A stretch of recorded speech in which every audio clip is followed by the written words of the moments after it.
अगर मैं यहाँ पे बैठे बैठे ये मैनिफेस्ट कर रहा हूँ कि मैं 1 महीने में करोड़पति बन जाऊँ, 1 महीने में करोड़पति बन जाऊँ, तो ये सही हो सकता है? हो सकता है?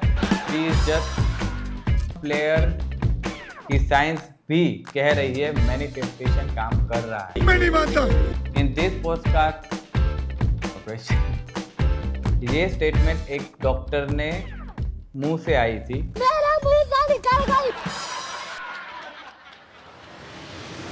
Doctor says that 95% people are procrastinators and राज सिमानी ने उसमें हाँ में हाँ मिला दी and he gets lots of view in his video. Who decides this 95%? जो डॉक्टर कह रहे हैं manifest is real. She is neurologist. So is it agenda or to get more views on Instagram and YouTube? मैं हूँ परेश सागर और ये है unscripted, जहाँ पर हम मोस्ट पॉपुलर पॉडकास्ट को एआई के साथ एनालिसिस करते हैं। In this podcast we discuss one of the most popular Raj Shamani 1.4 crore views podcast with doctor Shweta. It's about billionaire mindset versus your mindset. Let me give you spoiler, इसमें कुछ बातें सही थी, कुछ बातें आधी सही थी और कुछ बातें ऐसी थी जो शायद एज ए डॉक्टर नहीं बतानी चाहिए थी। So let's get started with AI.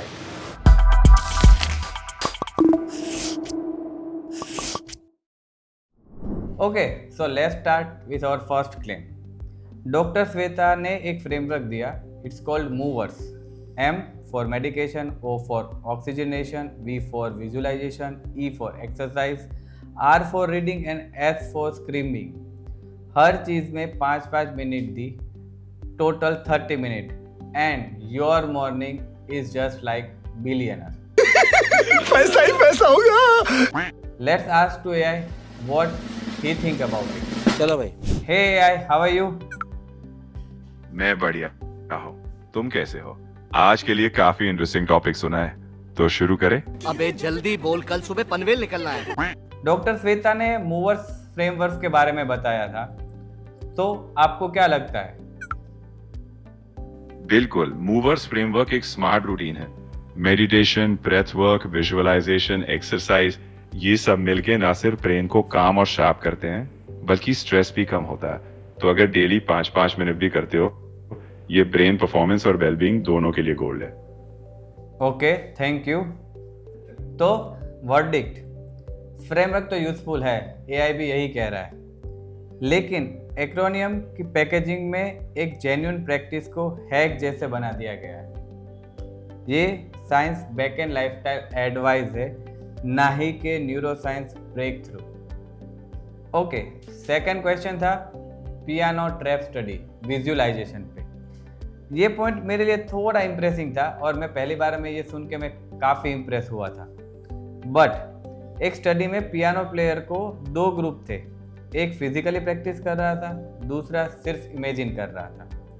3 महीने बाद दोनों के ब्रेन सेल इक्वली ग्रो हुए। Sound interesting right? मुझे भी यही लगा था। बट इमेजिन करने से एक्चुअल प्रैक्टिस के रिजल्ट तो मैं घर बैठे ही बिलियनर बन सकता हूँ, राइट? हम घर बैठे ही सोच लेते हैं, कोई और सोच रहा हो, अगर हम भी सोच लेंगे कि मैं भी बिलियनर बन जाऊँ। तो same question I asked to AI, visualization study the piano player trap, उसके बारे में न्यूरोसाइंस और एआई क्या सोचता है?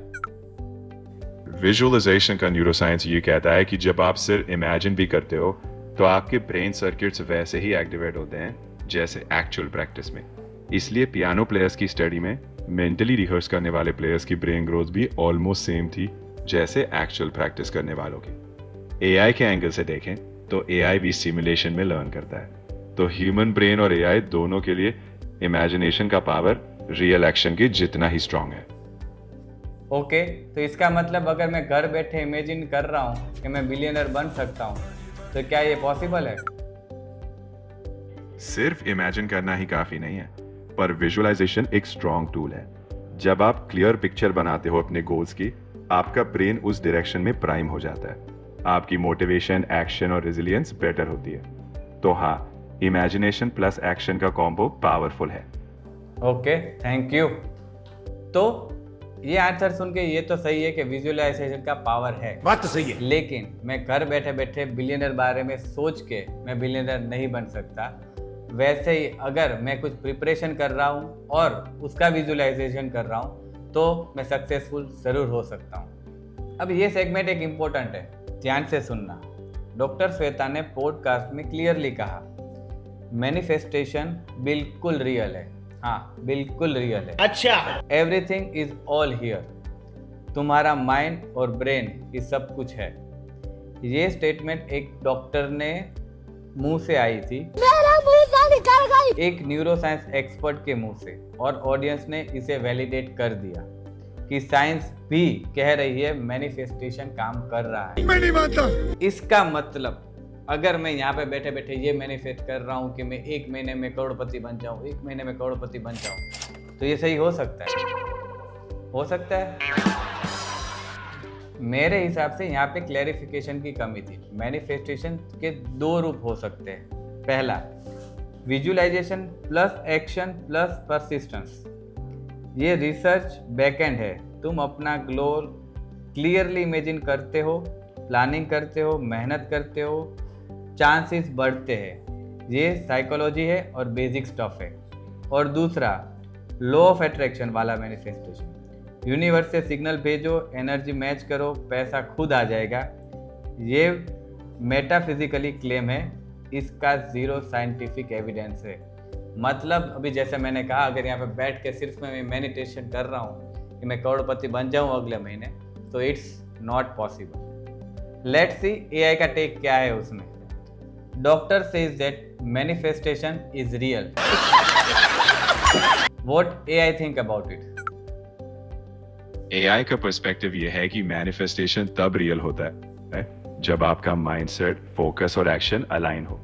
सिर्फ सोचने से नहीं, लेकिन जब आप अपने सबकॉन्शियस माइंड को प्राइम करते हो तो आपके डिसीजंस और हैबिट्स भी उस गोल की तरफ शेप होने लगते हैं। तो एआई कहता है मैनिफेस्टेशन का मैजिक है, बट मैजिक प्लस एक्शन दोनों चाहिए। So here is my take. As I clearly says that might be Dr. Shweta has a right direction. She is saying about some of the manifestation, for that we have to work hard and then we can achieve it. But here most of the time people get the wrong side of it. ये वाला मेरा favourite है, जिसके लिए हम ये podcast कर रहे हैं, फॉर बिलियनर माइंडसेट। डॉक्टर ने कहा बिलियनर्स का फ्रंटल कॉर्टेक्स बहुत ज़्यादा स्ट्रांग होता है। रिसाइलेंस, फोकस, इमोशनल डिटैचमेंट सब वहाँ से आता है। एक सेकेंड, क्यों हमने कभी बिलियनर्स का ब्रेन स्कैन किया है? Do you think we have scan any billionaires mind like Elon Musk या फिर मुकेश अंबानी या we can say that Gautam Adani, और उसके बाद हमने कोई स्टडी लिया है? I don't think so. Let's see AI क्या कहता है इसके बारे में। बिलियनर्स का फ्रंट एंड कॉर्टेक्स स्ट्रॉन्ग होता है। What do you think as AI, is it true और नॉट? मैं कहूंगा कि हाँ, एक मजबूत फ्रंटल कॉर्टेक्स अक्सर बड़े फैसलों, फोकस और इमोशनल कंट्रोल से जुड़ा होता है। लेकिन ये सच भी है कि इसे ट्रेन किया जा सकता है। कोई भी लगातार सही आदतों, माइंडफुल प्रैक्टिस और सीखने की इच्छा से अपने दिमाग को स्ट्रांग बना सकता है, चाहे वो अरबपति हो या नहीं। सो असली बात यहाँ पे यही है।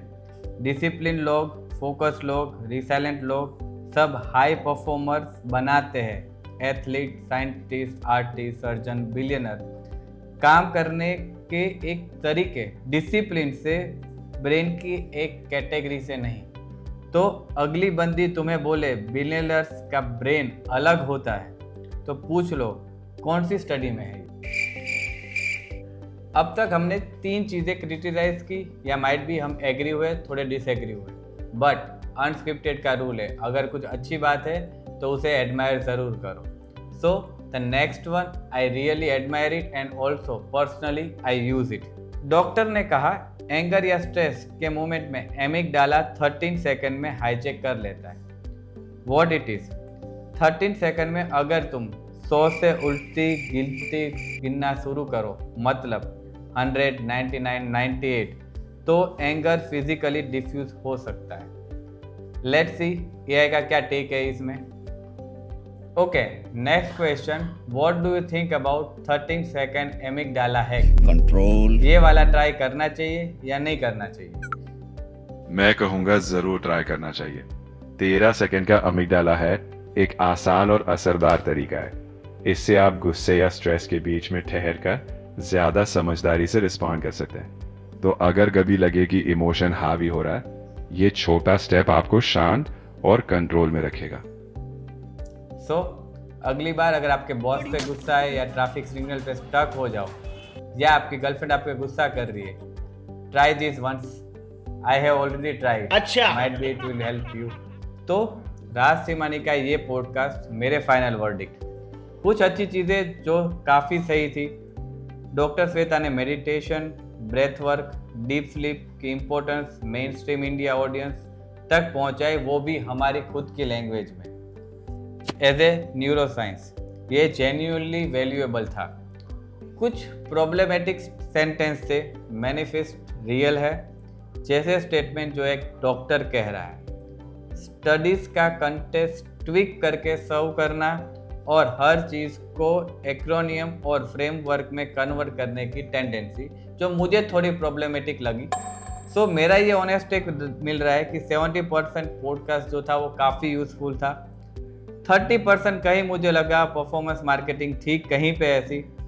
तुम अगर लिसनर हो सुन लो, बट हर क्लेम पे उसमें फिल्टर लगा के चेक करो what is real and what is just for the marketing purpose. और एक बात, राज समानी ने डॉक्टर श्वेता से सही क्वेश्चन पूछे जो शो के लिए सही थे, लेकिन पुशबैक वाला कुछ नहीं था। So I think that's needed in the podcast. So अगर आपको ये एपिसोड इंटरेस्टिंग लगा, कुछ यूजफुल लगा, तो अपने दोस्तों के साथ शेयर करो, लाइक करो और उस दोस्त को ज़रूर शेयर करो जो हर मॉर्निंग आपको अपना मॉर्निंग लाइफ रूटीन शेयर करता है दैट चेंज योर लाइफ। और for the next podcast suggest me which podcast you want to analyze as a unscripted. और ऐसे ही कुछ इंटरेस्टिंग पॉडकास्ट को एनालिसिस करने के लिए सब्सक्राइब टू माय चैनल।